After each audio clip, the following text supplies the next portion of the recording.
Here in the bottom left corner of the map, Daybreak, we have a red Protoss player. It is MVP Finale. The recent Code S journey has been very favorable towards him as he's been able to show pretty good games. And overall, people are kind of coming around on him, especially since Ben and Kevin, they've been casting this guy back with, they were doing Revenge of the Nerds. That was a tournament that maybe only the most hardcore people would know. Yeah, it was like a music festival that just decided on a whim that they're going to have a Starcraft tournament. And Finale won it. He did. Over in the top right from Team Gamma Bears, it's Sen, the most talented Chinese-speaking StarCraft 2 player, at least as far as I know. People are saying Com could have a big chance in the WBC, or sorry, BWC. WBC is a famous cannon rusher. Sen, of course, is everyone's big hope, though, especially since he won Taiwan very easily. And generally speaking, Sen is just one of the best players outside of Korea consistently. Yes, sir. We talk a lot about Daybreak and how the matchup seems very kind of set, right? The metagame's kind of set on Daybreak, but Sen's the kind of player that takes the metagame and just kind of punts it out the window and says, you know what, I'm going to do what I'm going to do and deal with it if you can. So Sen is like General Patton. All right. I'm gonna let you run with this one. No, I'm just saying. It's just, he doesn't care by conventional rules. Sen would slap his own queen if she wasn't paying attention. Sen would never slap a woman, for starters. He's a gentleman. Fine. He'd slap his own Ultralisk. Don't you think? I could see that. Yes. And also because Sen doesn't necessarily play by the rules, man. And things don't make sense. In fact, one thing that's been really interesting about Sen is that he's always looked so dominant against foreigners and so weak against Koreans, which normally seems like a kind of a normal thing, right? Yeah, you lose against the Koreans. It's not even the fact that he loses, it's the way he loses. It's that Sen looks really, really solid against all foreigners, but then when he plays against a Korean, it just seems like he struggles a lot, and that's going to be something he has to overcome.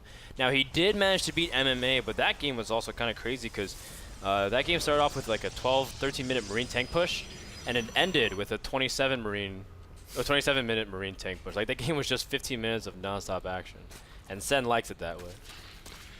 Got the standard stuff coming here out of Finale. Quick Nexus in his natural. Forge Gateway, normal things. Sen also looking very, very standard. Fast 3 bases. No gases anywhere, just drones and queens and hatcheries for our Zerg. It's pretty much all you need as Zerg. Last time I checked. Daybreak, a map, just like you said, Ben, promotes really passive play. Very easy to get anything up. All the initiative in the world belongs to Finale. What he chooses to do with his tech, he has a lot of gas saved up. What will he choose to do with it? Whether it's Stargate play is something that we've been seeing out of a lot of Koreans, but so is Robo. Robo is pretty much widely accepted as what you need to do in Protoss versus Zerg if you want to go for any kind of timing, especially if you're parting. Parting is most notably for that. 2 base Immortal all in. Now, guys, this is the battle for first place in the division. Finale and Sen are both 6-1, and they have both +9 map score. So the winner is going to be 7-1 with at least +10 map score. That means that whoever it is will finish at minimum 1 point above the Muslim, and the loser will definitely be 3rd place in the group. I think, Dan, that it's been confirmed that Finale, Sen, the Muslim, Tasia, MC, Violet, Hyun, and Polt are our players that will be seeded directly into the round of 16.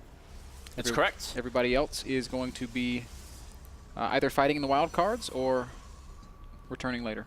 Yep, and seeding does have a play in terms of who you match up. Not necessarily sure if these guys are aware of, you know, who they want to match up against directly.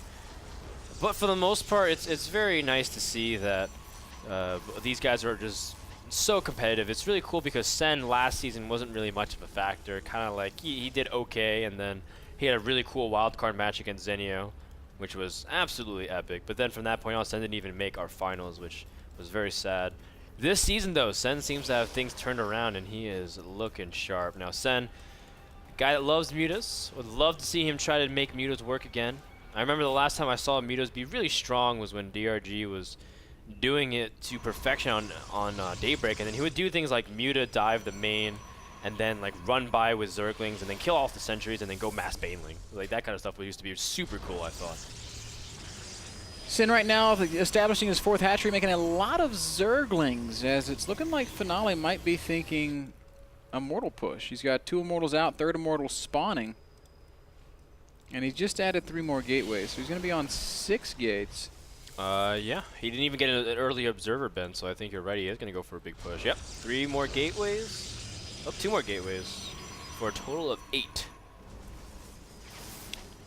Now, Sin might not know exactly what he's up against, but he did just get a good look at the sentries and sees, all right, this guy is making sentries. He has the Overlord over the 3rd base and knows that there's no Nexus going down. And I like that Sin made this big swell of lanes. He's just going to kind of park it right outside this ramp, and he will use them very actively if a push comes to try and stall, delay that push for as long as possible. Yes, and that's going to be very nice to buy time. That's the keys to victory. Now, one thing that does help Finale a lot is he sees this big swell of circling, so he knows he has to be careful with how he does it. He won't be caught too off guard. Sin's going to go up to 61 drones. It's a little bit risky. You usually want to stop around 51, start making units. But Sin feels like he can stall this long enough. He has forced some force fields on the ramp there, and that does stall out Finale's push a little bit. There's a lot of lings, and there's going to be some force fields going down once more. Sin gets the complete surround and just backs off right away. So sacrifice him some Zerglings for some Sentry energy. Like we said, it's all about buying time. He only has 7 roaches in production, though, Dan. 64 lings out on the map. I worry a little bit that Sin drones just a bit too hard. He also kept gassing, too, and putting drones on it in order to be able to pump out more roaches and get upgrades. He is getting 13 roaches out, trying to bait more Zergling or more Sentry energy off creep, and then kind of disengage. Very nicely done by Sen for now, but still, Finale has one of the sickest Immortal pushes, especially when we saw Damaga versus Finale. If he can get to a good position, it doesn't matter what you do. It's almost impossible to hold this off. Very scary moment right now. Sin does not have the perfect angle of engagement. There's the force fields going down by Finale. It's a lot of Zealots.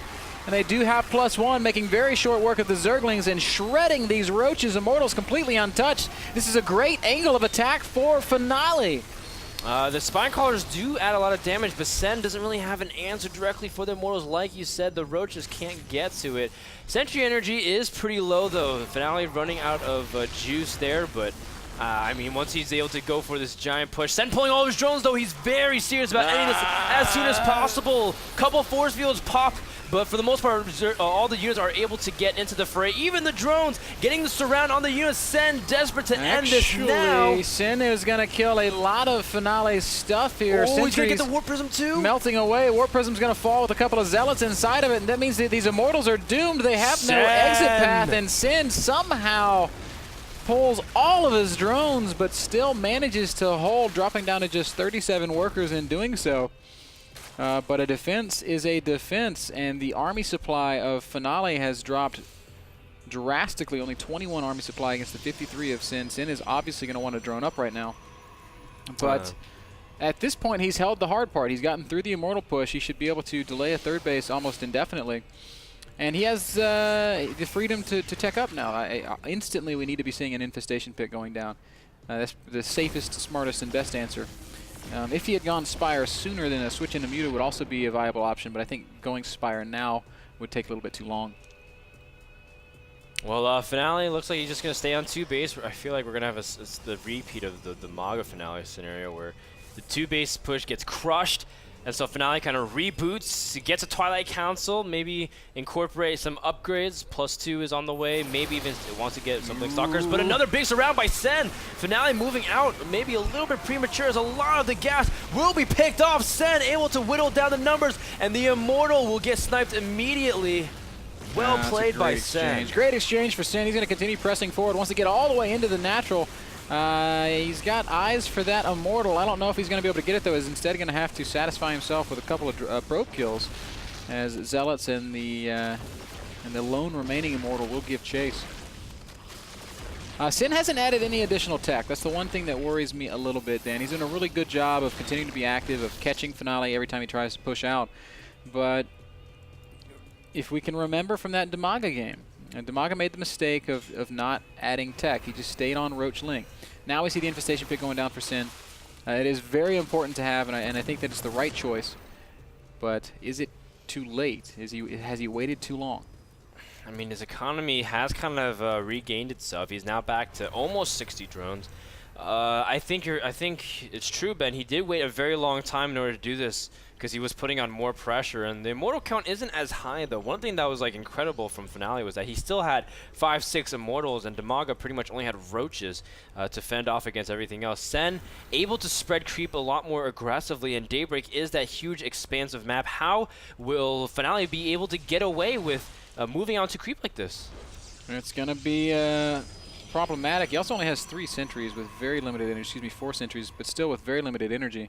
And Sin has supreme knowledge of what's happening right now. 50 more Zerglings about to pop out. This is a great Zerg army for combating exactly what Finale is doing. And those Lings have +2 attack, +1 melee, so they're not going to die that quickly to the Zealots. That's true. That's going to help a considerable amount. +2 will finish for Protoss, and they do have Blink, the Stalkers, I mean.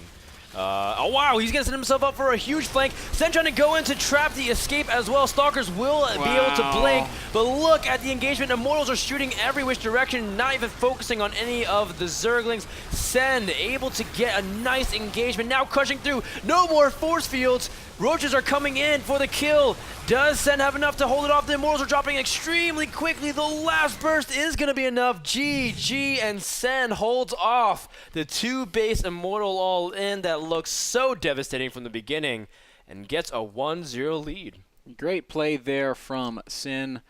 Finale has a vicious Immortal all-in, but this time it was thwarted. That game was brought to you guys by GoToMyPC, and that is remote access to your computer from anywhere on the planet. I almost did the stamps read again. Hassle-free postage. Every time. But this time I caught myself. Remote access to your computer from anywhere on the planet. Go to my PC, available to you at nasl.tv/p/go-to-my-PC. I don't know why I associate that with stamps, but I do. So maybe these guys need to do like a joint venture together. Go to my PC, hassle-free postage. Go to mystamps.com. That sounds pretty smart. Somebody needs to put those like CEOs and COOs together for like a big discussion. Guys, we're going to take a short break. Game 2, Sin versus Finale will be coming up when we get back.